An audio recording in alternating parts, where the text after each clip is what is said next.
If you want to go fast, but you're living off of top ramen and ice soup, we've got 3 cars that will let you live your dream of doing it for Dale on a budget.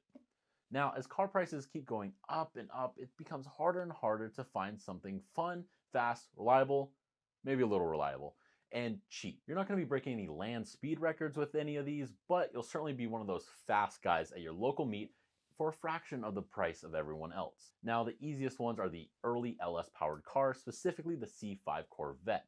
They're very lightweight because of the fiberglass body, coming in only around 3,200 pounds.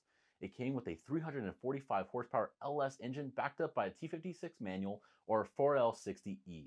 Out of the box, they're nothing special, but with some cheap heads, a cam, some good breathing mods like an intake, header, exhaust, and a good tune, you're in the mid to high 400s, and will take most anything on the street to gapplebees.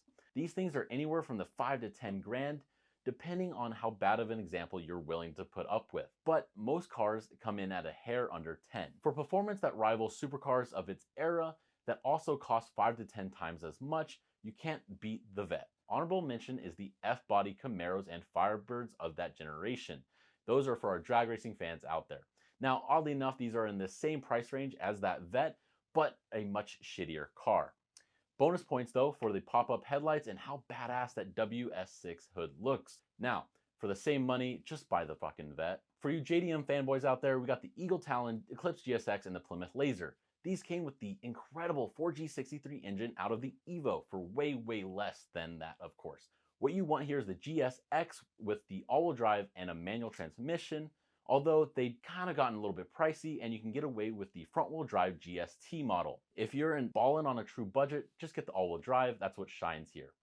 The GSTs coming around about 5 grand, and the GSX are flirting with 10. They came in 2 variants, a 6-bolt and 7-bolt head. The 6-bolt is known for being stronger, but the 7-bolt head makes more torque. Both have their issues with crank walk, but theoretically the 7-bolt should have fixed that. These are some serious performance contenders, and parts are everywhere and cheap for going fast.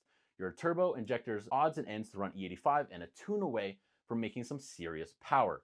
And that stock bottom end has documented holding well over 700 wheel horsepower, but for how long? Now, for you German fanboys that the JDM or American cars didn't really work out for, we have the B8 Audi S4 or S5.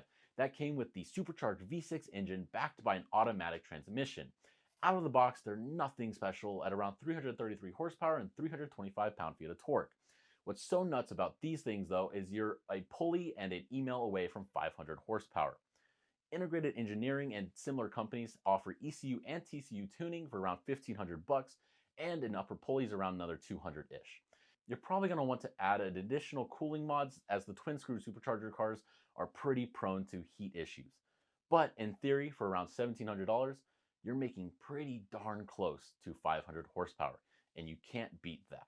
Okay, these cars are also newer with lots of creature comforts. You'll be gapping people with AC blasting, your heated seats on, and jamming out to your favorite song.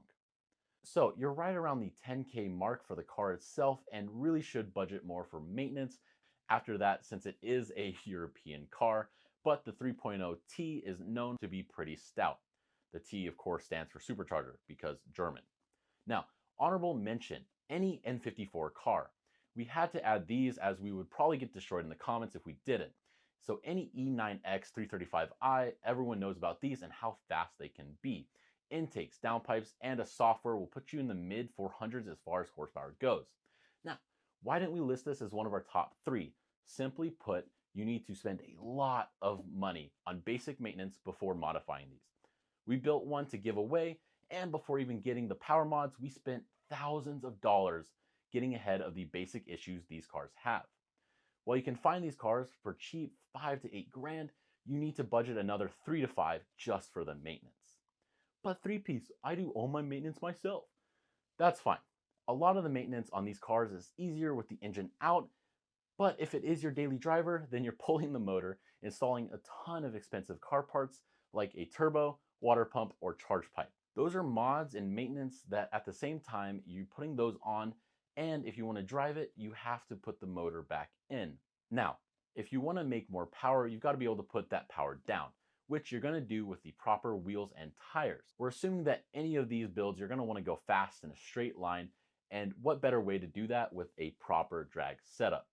For wheels, we recommend Weld and Forge Star depending on your budget, but if you're trying to do things really on the cheap, any wide wheel setup will do. Now, Oddhan offers some nice flow formed wheels for right under the grand, and you could throw a tire on that too. Okay, of course, tires. If your car is front wheel or rear wheel drive, you know the only right choice here is some sticky Mickey Thompsons. The ET Street SS if you're going to drive it daily or just to a day to day basis, or the ET Street R if you're more of a hardcore drag racer about things. If your car is all wheel drive like the GSX or S4, then you get a bit more flexibility in the tires.